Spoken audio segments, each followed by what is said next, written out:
I'm in Malta. I tell you, you've some time of it, boy. I'm not joking. You've some time of it. Well, Jet set, Justin. well, this week's has changed. I'm away and you're there. Well, we'll remedy that tomorrow because I'm heading off tomorrow. uh, Oh yeah, no, I'm heading off tomorrow. I'm going to be John away. Tell me this: Mhm. Have you started to drink your incredibly expensive whiskey collection as the market plummets yet? I've cut back on buying stuff. So I Right. thought. I bought 9 bottles last week and 6 this week.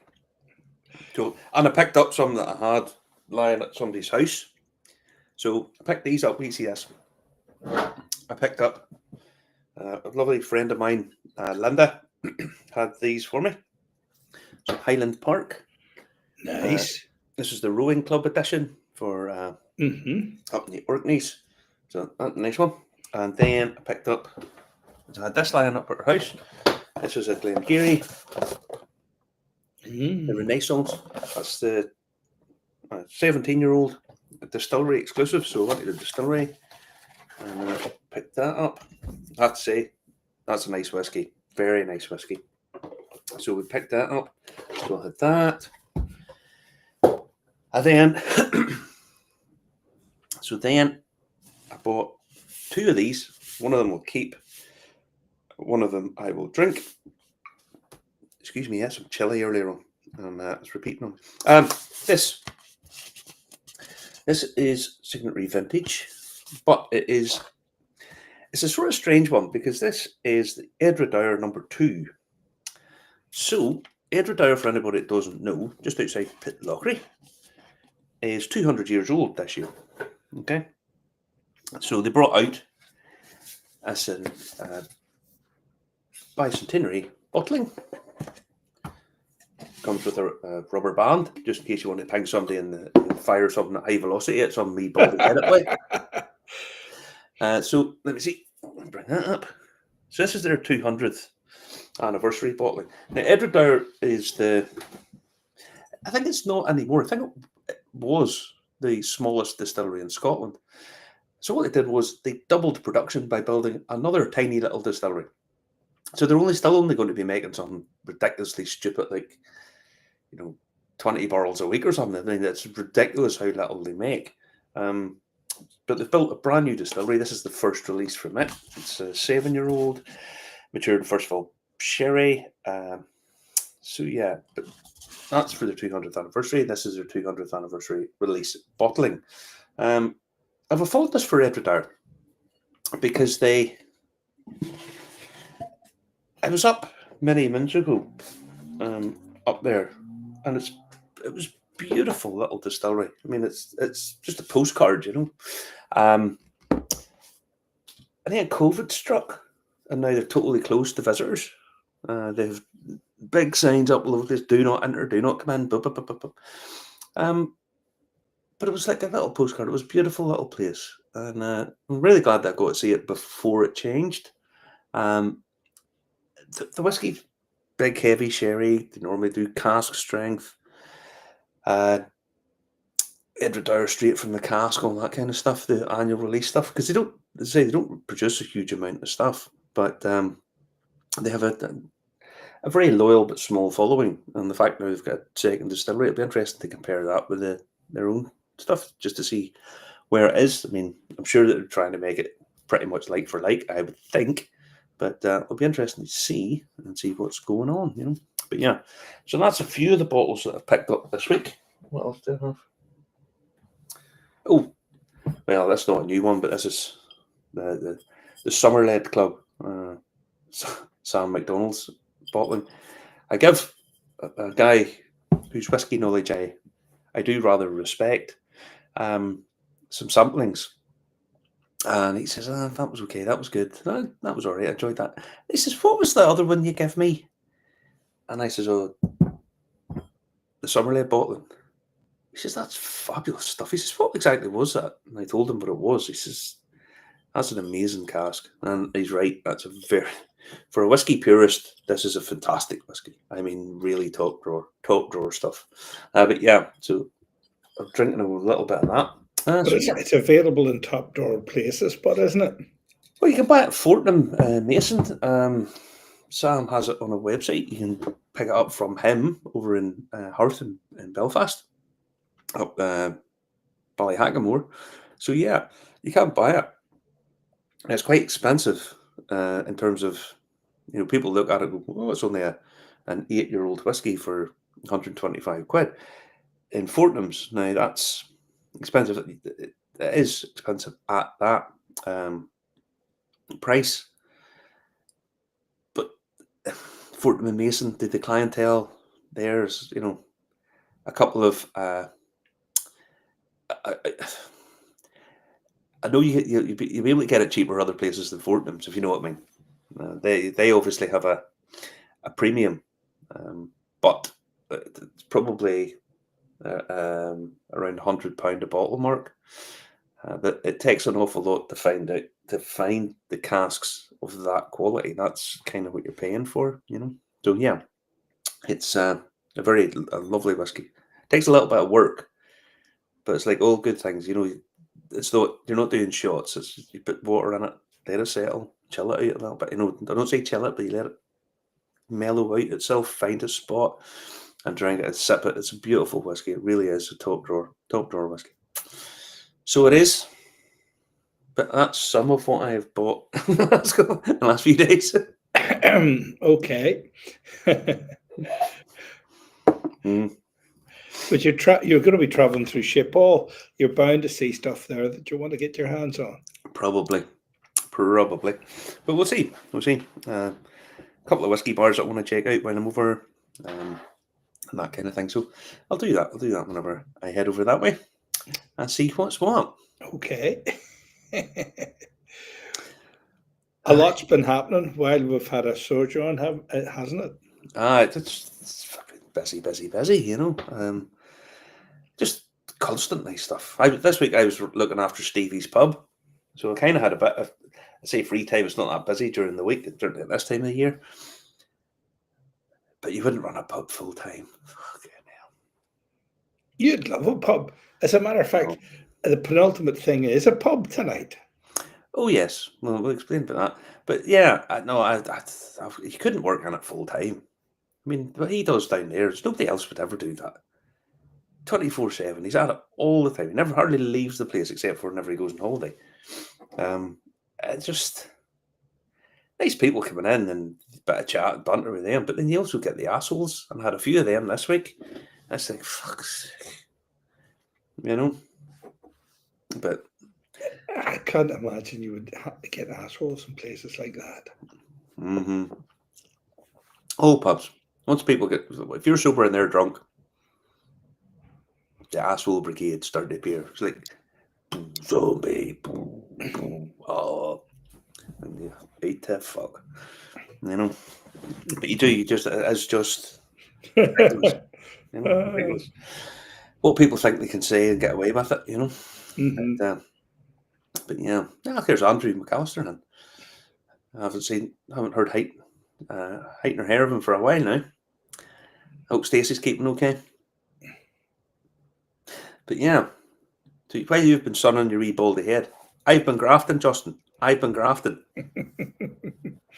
Is the weather at home still terrible, is it?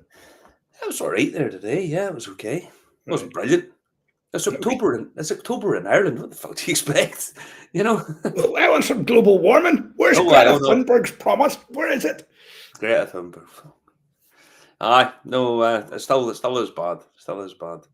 But yeah, it's October in Ireland, so it was nice enough there the other day. I suppose, what temperature is it there anyway? 28 degrees. Unreal.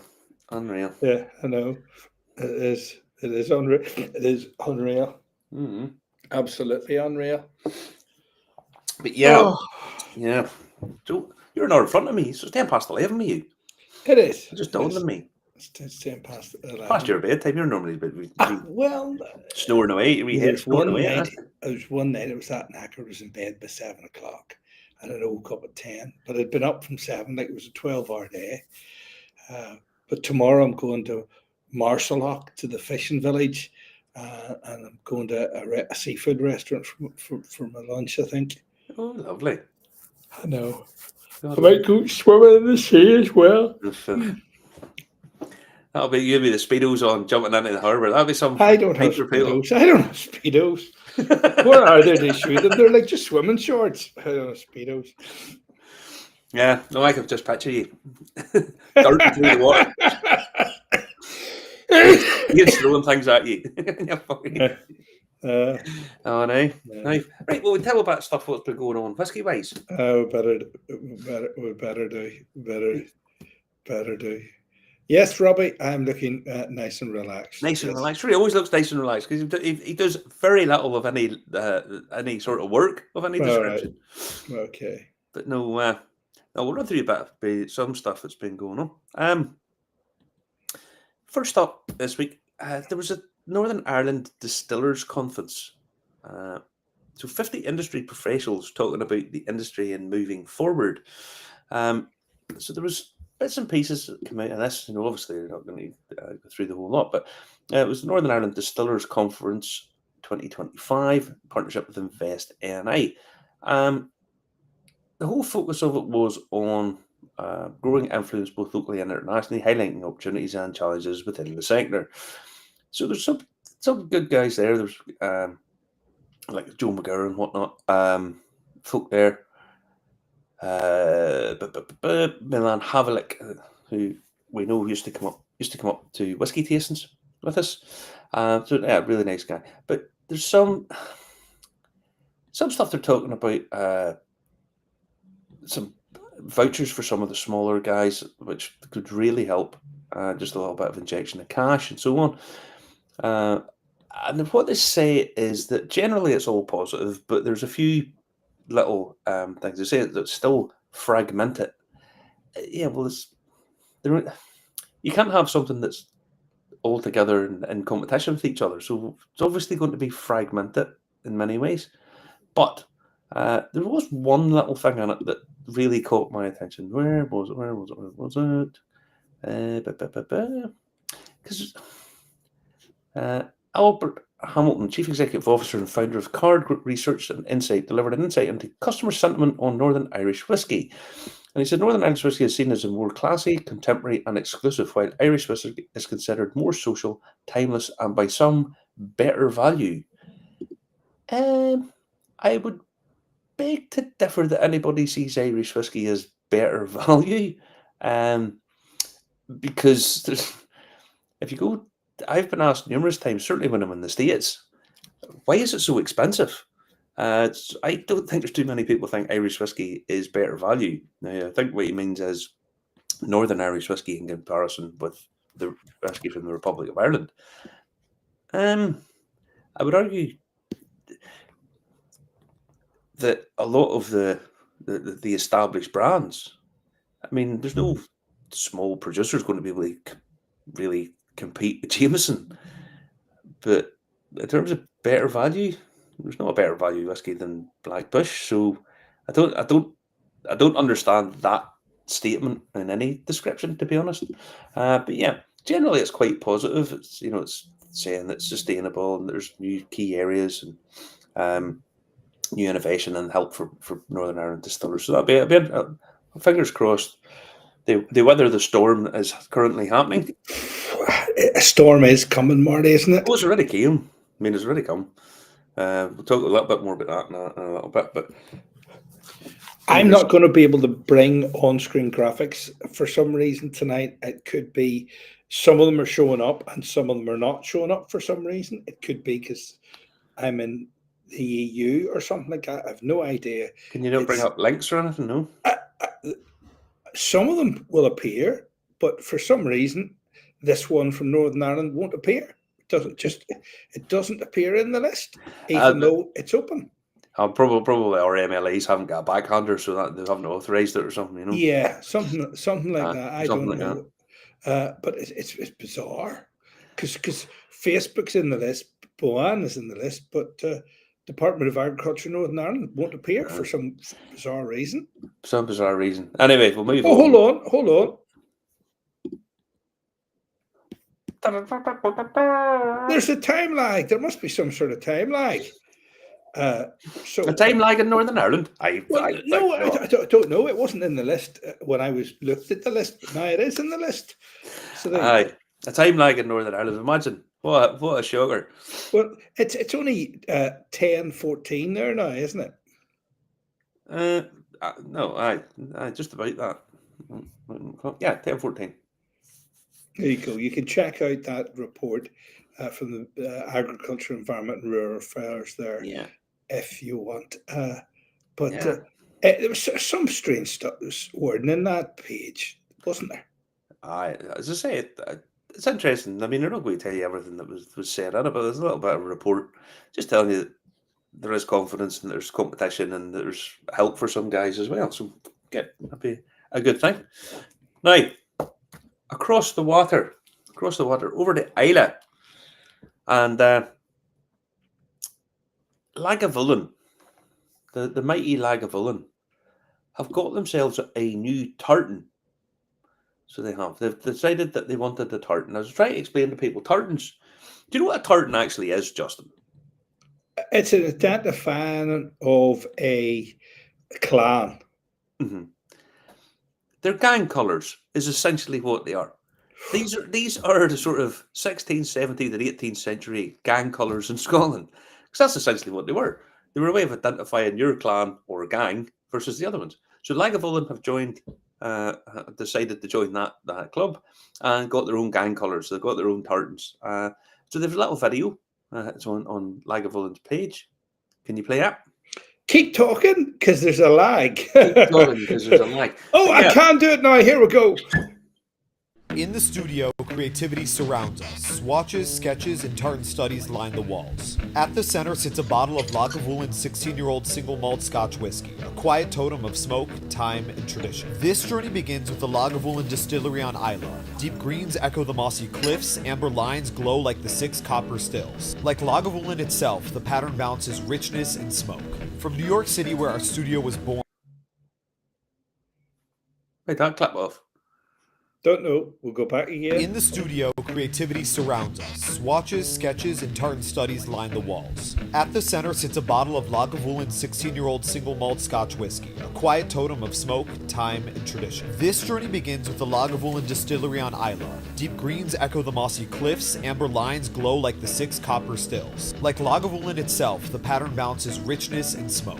From New York City, where our studio was born, we were inspired by this storied distillery off the coast of Scotland. Our work reflects the ethos that craft is about storytelling, and through this project, we sought to convey this spirit's 200-year story through a new medium. The Lagavulin Islay tartan is now being woven in the looms of Lovett Mill in Scotland, the home of tweed for luxury houses for over 2 centuries. This is the living heritage of Islay, a way to carry Lagavulin beyond the glass.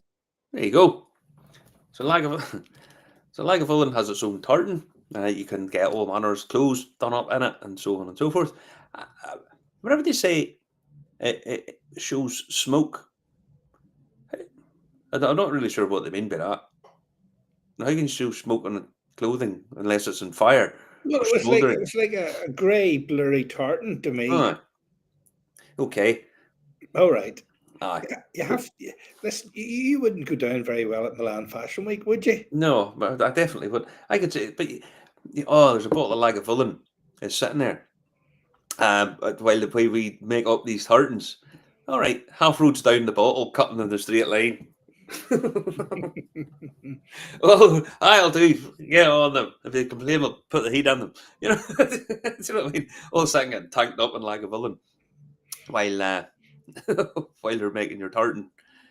So yeah, but Lagavulin have their own gang colours now. So yeah, I'm sure there'll be a whole range of stuff that you can buy in this from the distillery shop, should you wish. But yeah, so Lagavulin have their own tartan.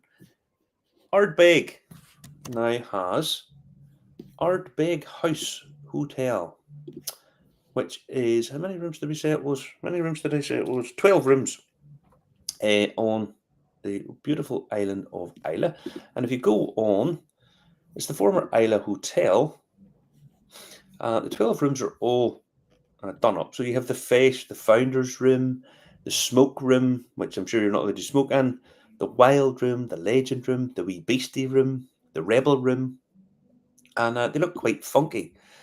Now, Ardbeg's owned by Louis Vuitton, so as Moët and Louis Vuitton, Moët and Hennessy, isn't it? LVMH. So you can buy the rooms go from they go from 230 a night up to 310 a night, but they're quite nice. If you're ever going, that's a pretty nice place to be. Actually, It was swish beforehand, but it's even swisher now. oh, Isn't it's it? even swisherier now.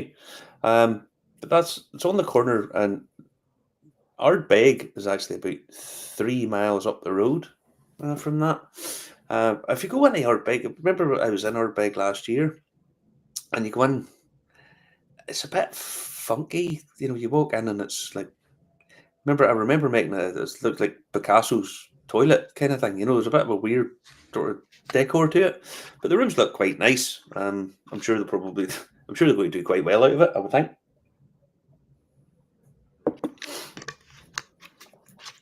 But yeah. But sure, there's limited options to stay in Isla, really, isn't there? So, Well, yeah. And I mean, even getting around, unless you hire a car, I mean, the taxis are very expensive as well. But there only is like 3 of them. So what are you going to do? So whenever me and Julie were over, we hired the car, went all around the island. And Isla is bigger than you think. And the roads aren't, you're not talking motorway roads, so it's kind of hard to get about. But in terms of places to stay, you used to be able to stay in Ardbeg Distillery, or right beside it.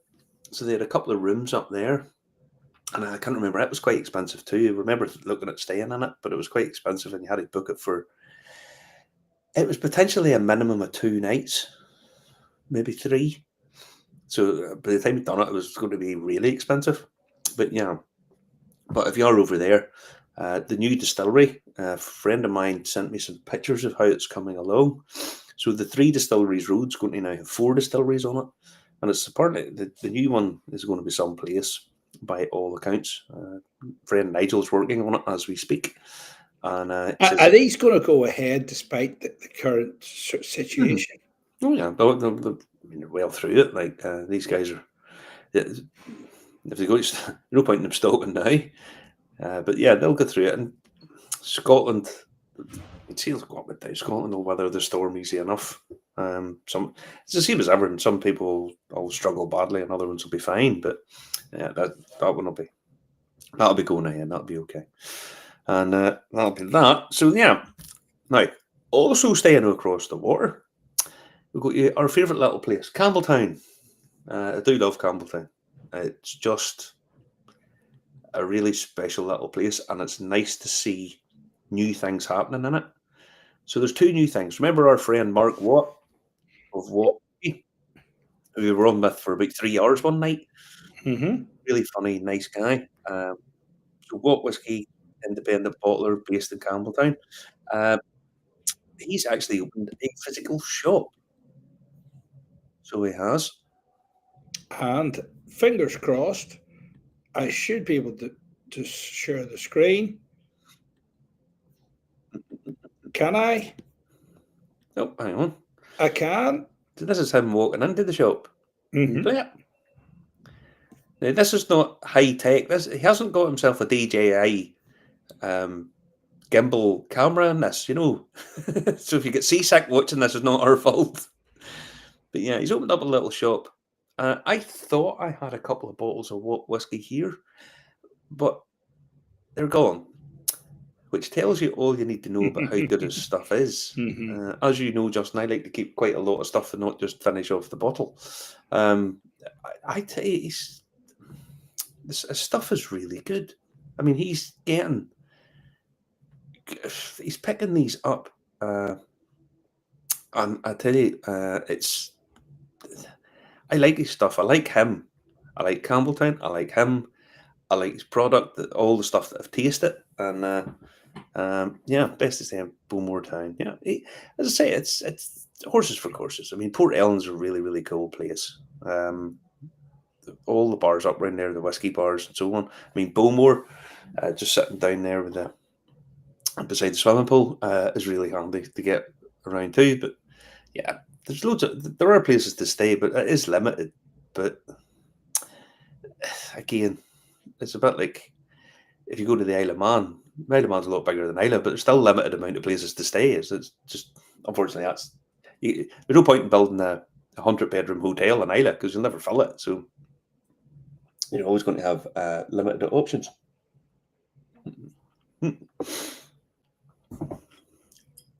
That's chuffing good stuff. So it's very good stuff.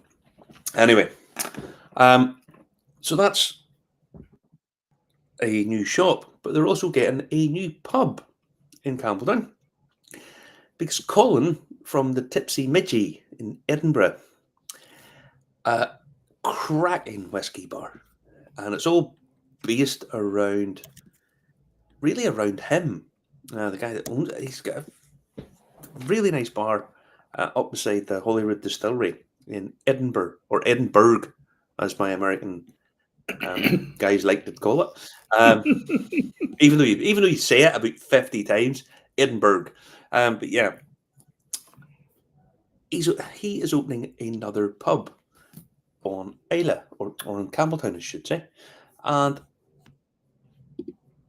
it'll be a cracking little bar. It just will be. It'll be. Now, where's that going to be? Is that a new place, or is he taking over an existing place? He must be taking over an existing one. I mean, let's be honest, Campbelltown's not all that big, so he's not building a new bar. That's not going to happen. But if you go onto his Facebook page, if you run down, I'll show you him getting the keys. Can you run down? Can I run down? I can. Yeah. On down. Down. Justin, down.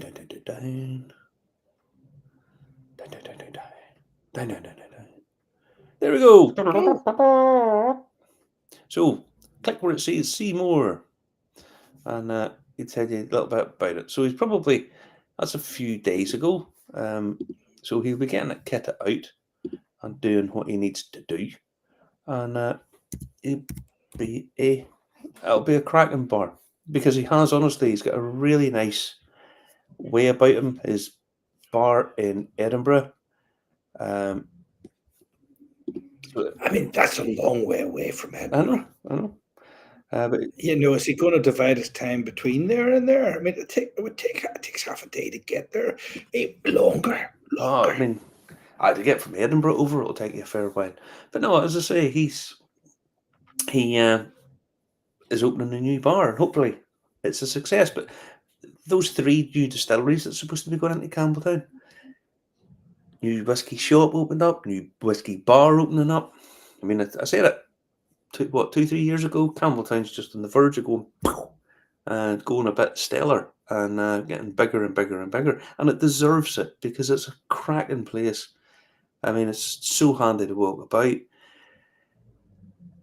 There are plenty of places to stay, relatively speaking, for such a small place. There's loads of Airbnbs, a couple of the Ardshiel Hotel, which is again cracking whiskey bar.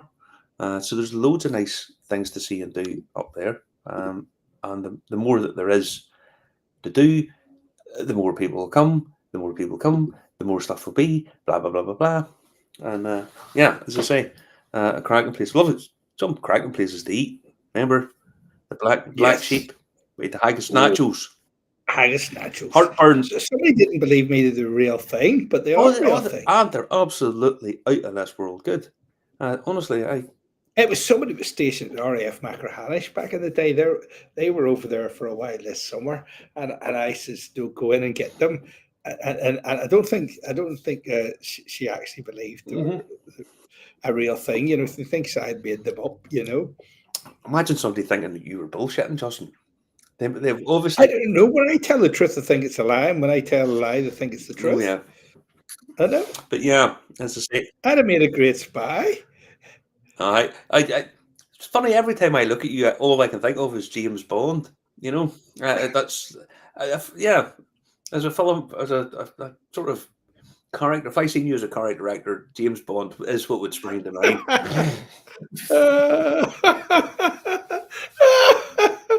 I don't see. Imagine Imagine you doing the skiing bit, the James Bond skiing bit. Ursula were that down about. Actually, funny you should say. I was in one of these wee gifty shop places tonight, and the girl said to me, "Daniel, are you from somewhere?" And I says, "No, I was in here about half an hour ago." And she says, "No. When you first came in the first time, I thought I'd seen you somewhere before." And I says, "Well, you watch BBC First is on here, and you might have seen me on TV on a game show or something like that recently." And she says, "I don't watch TV." And I went, "YouTube, And she went, "Maybe so, but you do seem familiar." And I thought, I maybe just have one of those faces, But do you remember the time you were in Channel 4 on Gogglebox? That was one of the funniest things ever. In the bunker? Do you remember you were in Gogglebox because you were on that show where you had to tell lies? So you said, "Oh, I lived for a year in a bomb-proof bunker." And the boy at Gogglebox says, "He looks like a sort of boy." Funny enough, I have been in 3 bunkers here in Malta. There's nearly 500 bunkers in Malta, or shelters. There is a difference between a bunker and a shelter, but it's complicated. You look like somebody that would live. Very good. I tell you, people were living them like 11 hours in the trot here. That's how many bombs fall in Malta. Malta was probably the most bombed place in the whole of the Second World War. Well, other than Japan. They kind of done it in 2 goes, right enough. But Malta was really badly bombed. But no, that was dead funny that time on Gogglebox. He looks like a sort of way. And funny enough, you were in Fortnum and Mason's having been winding down with whiskey when I was making that show. You remember? I know. Just class. That's right. Yeah, over at Fortnum and Mason. But yeah, so things happening in Ida, and good things happening in Campbelltown. We'll have to get over at Campbelltown again. So I do look really relaxed tonight, don't I? You look relaxed. Yeah, somebody said that in the chat.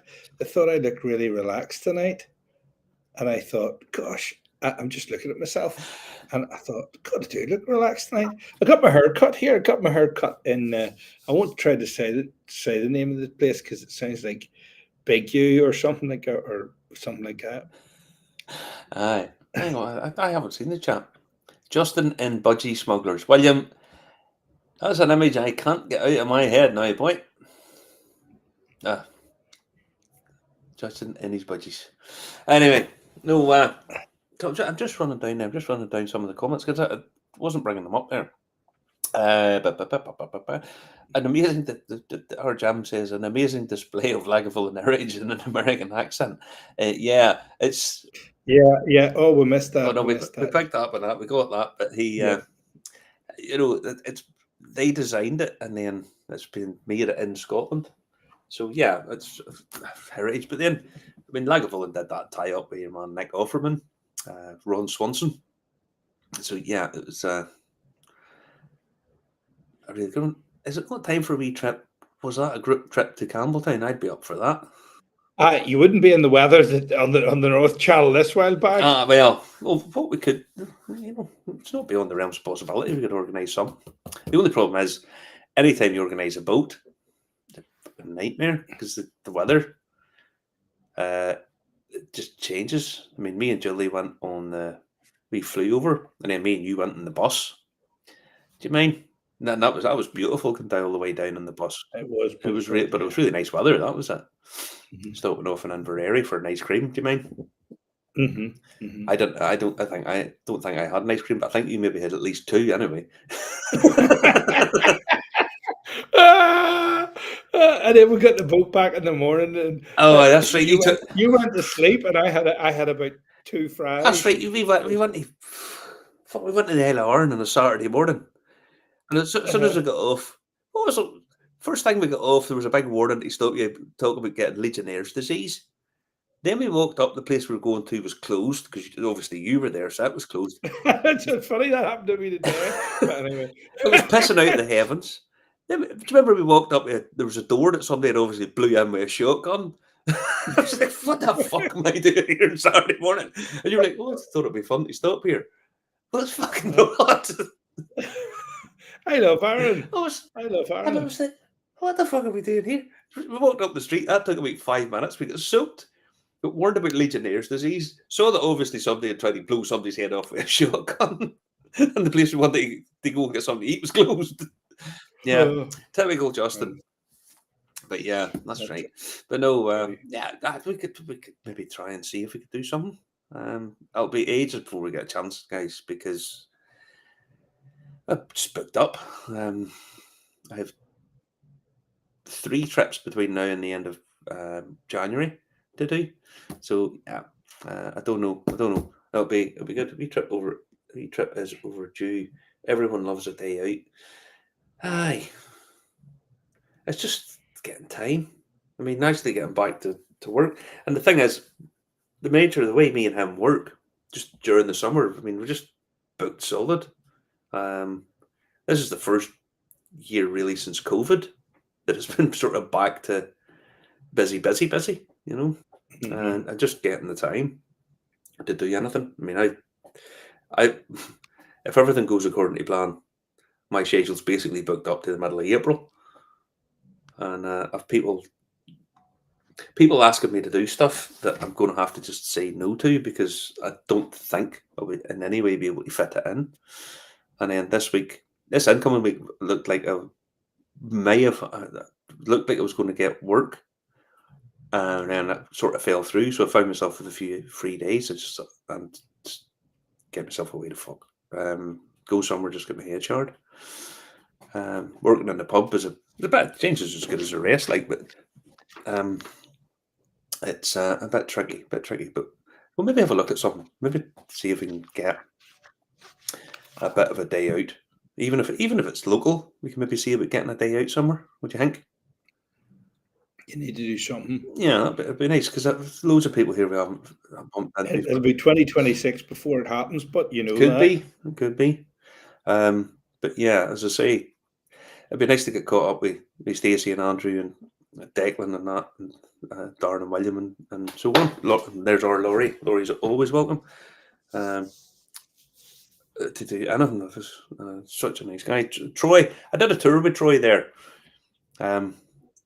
Finished last week, and he came over, and he actually came back to do a tour with me. As if once wouldn't be a big enough sickener, he'd say he come over to do again. I met him. He came up to see you whenever you were in Belfast. Yeah. So Troy's, but maybe see about getting something local, maybe on a Friday or a Saturday or something, and we could do something, even if it was just even if it was just a case of meeting up, going for a drink in Belfast, bite of something to eat somewhere, and a bit of a drinky poo. Up for that? People will be up for that one. Yep, at some point. Yeah. We'll maybe see if we can get something done. Better late than never. Me joining that is a day out would be great, especially now that I have my smell back. Your sense of smell back, Michael, not your smell. Right? Just that gives you an idea that possibly you have the dreaded BO. Now that you have your sense of smell back, that Michael, in case anybody doesn't know, had COVID, and it took away his sense of smell, and I didn't realise that it had been away for so long. So yeah, it's great that is now that he's actually able to taste stuff. Lovely. I know. Actually, Michael recommended that I do some of the bunkers here, and I have done, but there's like guts of 500 bunkers here. I've done 3 of them. I had a great guy today who was Italian-German archaeology guy, and he was really passionate about bunker and shelter life, you know. Mm-hmm. Yeah, shelter life. You felt right at home, did you, Justin? Like your wee man on Gogglebox said? I did. I was channeling Ellie Taylor, you know, that hosted that, you know, not. Oh, now, is that all we need to say about that? Fragrant drop. I think. No. See, I sent this to you, and then I was like, I think I mentioned this before, and you were like, Yeah, I think he did, but I can't remember. The Fragrant Drops, just in case anybody didn't see it the last time. Fragrant Drops have a 50-year-old whiskey available for, which I think is a very reasonable price. Of the single grain, like Invergordon 50-year-old 1974 Fragrant Drops, £278. These days, that's pretty decent value for money. You're in euros, and I think the last time we talked about this, I thought, oh, £5 south, I would buy a bottle of that, but they automatically default it back because I have an account with them. Mm-hmm. So yeah, but I think that's pretty decent value for money for what it is. Yeah, again, it's it'd be nice to have a bottle of that. Nice to give it a bit of a word. That's a special occasion one, but Marty, isn't it? We're not going to drink it on a Friday night with a ton of Coke kind of thing, no. But I mean, it's not very often you get something that's been in cask 50 years, and but very worth giving it a try. And single grain whiskies get a bad rap, but if they're managed right, that could be a cracking little bottle. I like the bottle. I like the bottle with that big solid glass stopper on it as well. But anyway, yeah, I haven't bought one of these yet, but you never would know. You never, ever would know. I might get myself one, depending on whether I get paid for some of the work that I've done this year. Still waiting a payment in some places. Does your head in. But anyway, that's what it is. So, next up, bit of a special one. Our good friend Fanon last week was at the whiskey event in London, the Whiskey Exchanges event, tasting, and they had Boan had their exclusive bottling. Now, as part of the Creator Project, you bring that up for us. I should be able to, because it was there a minute ago. What happens is when I share the link, it then it forces it to appear. I found out. So there you go. Now, this is a 4-year-old whiskey at £110 a bottle, which is a premium, obviously, but it is part of Fanon's Creator Project. It's from a 19th century mash bill. So yeah, it's if you can zoom in, can you zoom in at the top of the bottle there? Because I can make it bigger, but I cannot zoom in. That's the best I can do, I think. Because it has, if you look at the top on the neck of the bottle, it has like a Spanish bullfighter to sort of show you that it's sherry from. Yeah, you've now lost it completely. Yeah. Is that it? Yeah, that's it. And I kind of think this is Fanon. This is this heroic age of Fanon fighting bulls valiantly to get his whiskey into the Whiskey Exchange. But yeah, I think that's what that's for. But yeah, if you're part of that project, that's one that you really want to be getting your hands on. There's a couple of them they sold out at the whiskey event or whatever it's called. But there are a couple of them left. They kept some for sale in the Whiskey Exchange. So if you've missed that and want to pick that up, either for yourself to drink or for collection, you can get a couple of them on the Whiskey Exchange. Yeah, that would be a nice one it's a nice one to have. That whole project from start to finish is just a cracking thing. I keep picking it up, but it's sold out on the festival. But there's a few of them on the website. They held some of them back so they could have them on the website. Now, local, how would you put it? Well-known local guy has started his own whiskey brand, Mr. Michael Morris. So, I'll bring up Anne Gale. Now, if you go to the Anne Gale website, it says, are you legal age to drink in the country you're residing in? Do you agree to use cookies? And if you click no, it takes you through to a page about guinea pigs.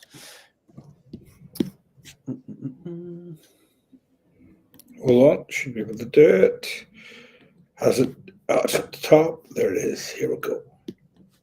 So this is Anne Gale, and if you hit yes and go, oh, why is that doing that? Turn that off. Michael, And Gael is taken from the name of the ancient warrior people who once lived on this island on the fringe of the known world, and whose spirit lives on in the land which we in Ireland call home. The Gaels are well remembered in language, stories, music, and dance. They inspire our whisky brand, and we salute them with our own unique spirit. Triple distilled in traditional copper pots and matured in Ireland over time before being bottled and enjoyed in all parts of the globe. Join us in a salute to the Gaels, their island home and their vibrant culture that stays alive with us to this day. Let's raise a glass to treasured memories and good times to come. An Gael is a classic sipping whisky, enjoyed neat in the Irish style or over ice to help release the subtle flavours that live dormant in the amber liquid. Across the vast oceans, when the Irish celebrate, we say the crack was mighty. A glass of An Gael Irish whisky is always there to bring the party home. there you go. Now, anybody that doesn't know, Michael has been in the whiskey trade and all that for a long time, and he's helped develop other brands and distilleries and moved about and so on. Nice guy, yeah, he really is, and he has loads of connections. This is his baby. I think there's a few other guys who've jumped onto it with him, but they're selling a blend single 24-year-old single malt. Not sure of prices on the thing, but yeah, the 24-year-old single malt, a blended, and then a pure malt, which they don't give an awful lot about. It's in a dark rum cask from the Caribbean island of Barbados. Pure malt's a bit of a strange one because the FDA in America kicked off about that. If you call something a pure malt, it implies that other ones are impure. So therefore, the FDA, being the fun police that they are, basically put the kibosh on calling things pure malt. So it'll be interesting to see what what they're going to do with that. But yeah, good luck to Michael. He's a nice guy, and he has lots of connections. Been involved with the trade for a long time. So I think most people that know him kind of rate him. So it'd be nice to see him doing well in that. Yeah. So ice now releases flavors, not constrict them. All that PR bump. It's they just sort of come up with that shit, really, don't they? 3 years in the American ex-bourbon cask, this water of life or is referred to in the Irish language as a classic in its kind, presented at 40% ABV. But yeah, it's all that PR type bump to try and sell. But yeah, be nice. Michael's a nice guy. So good luck to him. Good luck to him. Now, what's that you're drinking, by the way? What's that you're drinking? It's like Malta's version of sarsaparilla. Lovely. It's like you'd like it. It's an umami flavor, as you would say. Oh, that's it. Yeah, I'm sure you would. Kenny, it's like it's like iron brew, but it tastes more like rust than iron brew does. Aye. I have another wee drop at Summerland actually. But yeah. So good luck. Yeah, good luck to Michael. Now, one thing that's not doing so well. Well, the whole whiskey world's not doing fantastic at the minute. Big downward trend. And report this week on bourbon, because the bourbon distillers had to get together to give off how much tax they're going to pay on their barrels in bond, and they have a record high number of casks in bond in warehousing. 16.1 million of them, to be exact, which of the 127 licensed distilleries submitted numbers to the Kentucky Department of Revenue for tax, the number of barrels in stock is up 163% in the last 5 years. Barrel taxes are beginning sunsetting next year, starting with a 4% reduction. Gradually, they'll fade out over the next 20 years. But they have they have a number of problems. I mean, just a massive oversupply and a lot of stuff sitting about. And so they're going to have to get innovative or sell it off a lot cheaper than what they were. But yeah, 16 million barrels is an awful lot of casks sitting about. But yeah, a lot of stuff evaporating out of those. But yeah, I heard another bad sign. Diageo, as we all know, Johnny Walker and so on, own them. Diageo a few years ago bought the Balcones distillery in Texas, in Waco. Remember, I was there a couple of years ago, and put my head in and said hello to some of the guys in there and whatnot. Nice guys. They paid $100 million for it. Okay, Balcones.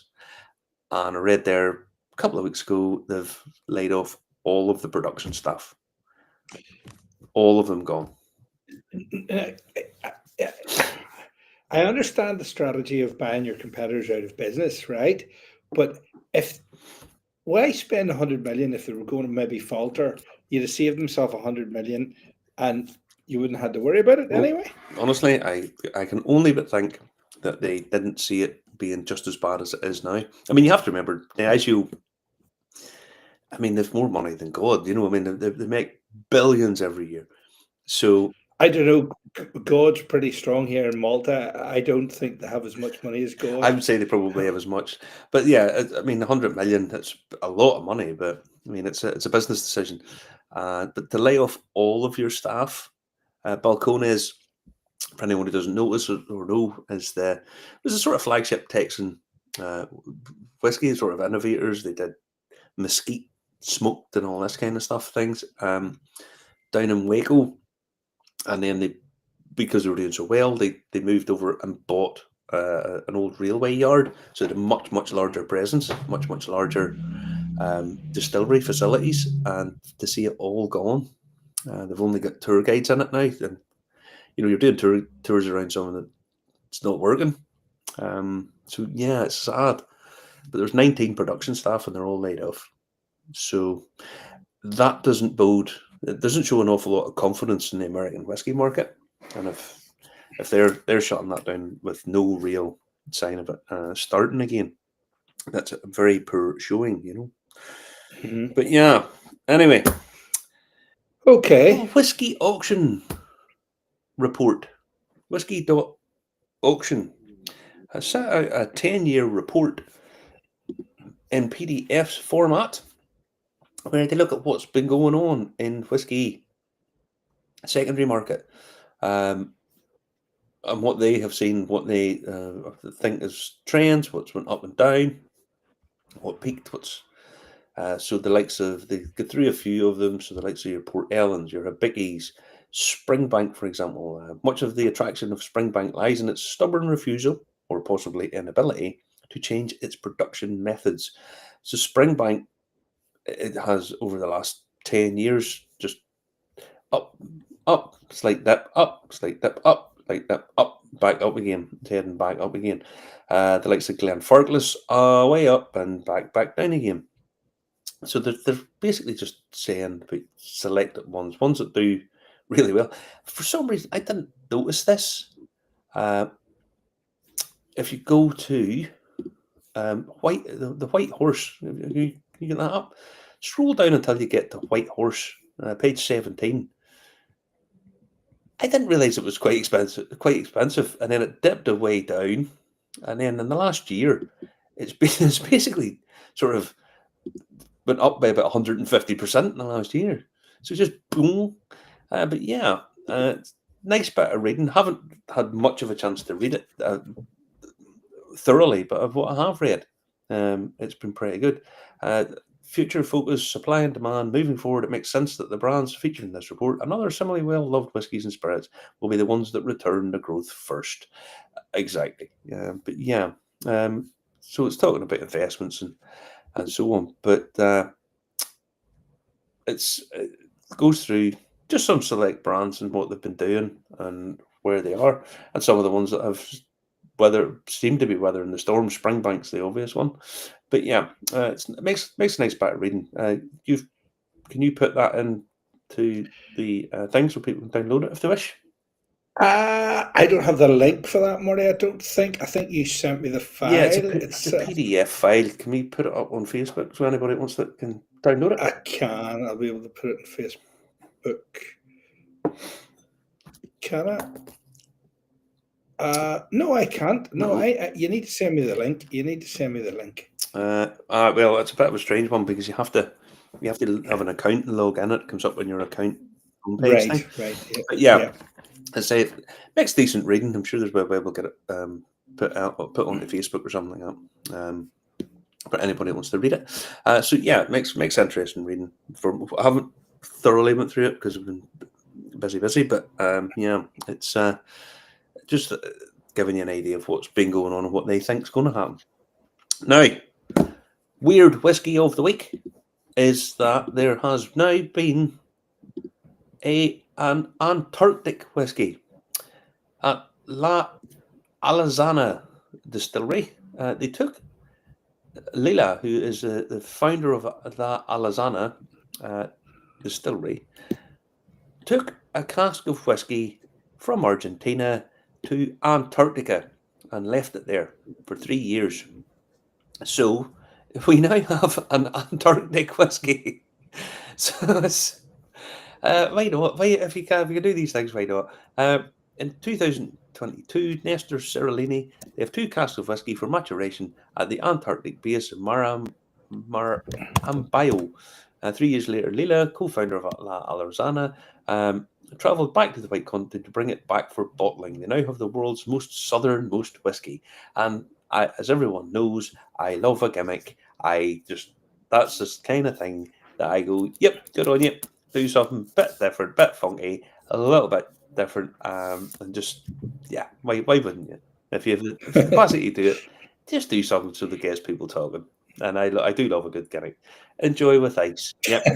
Very good. Very good. Very good. They'll give you. There'll be somebody come along and go, oh well, doing it that there with the amount of thing, the maturation process was very. Nobody gives a shit.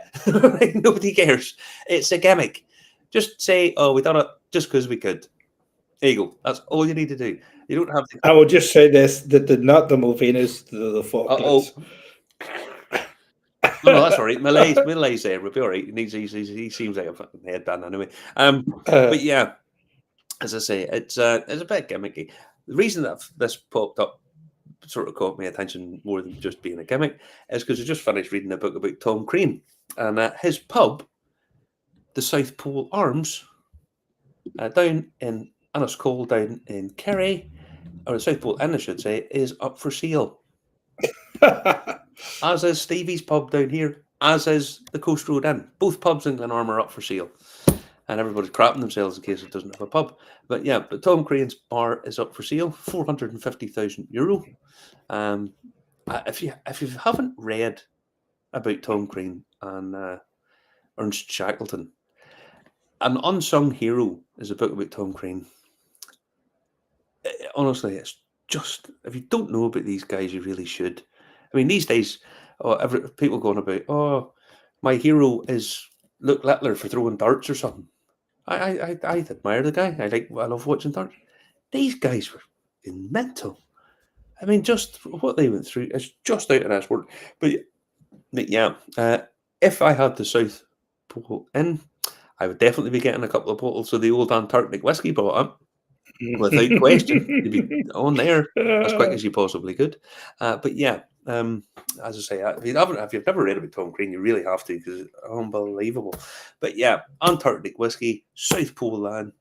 So if anybody wants to buy a pub down in Kerry, me and Justin will come down and say hello. No problemo.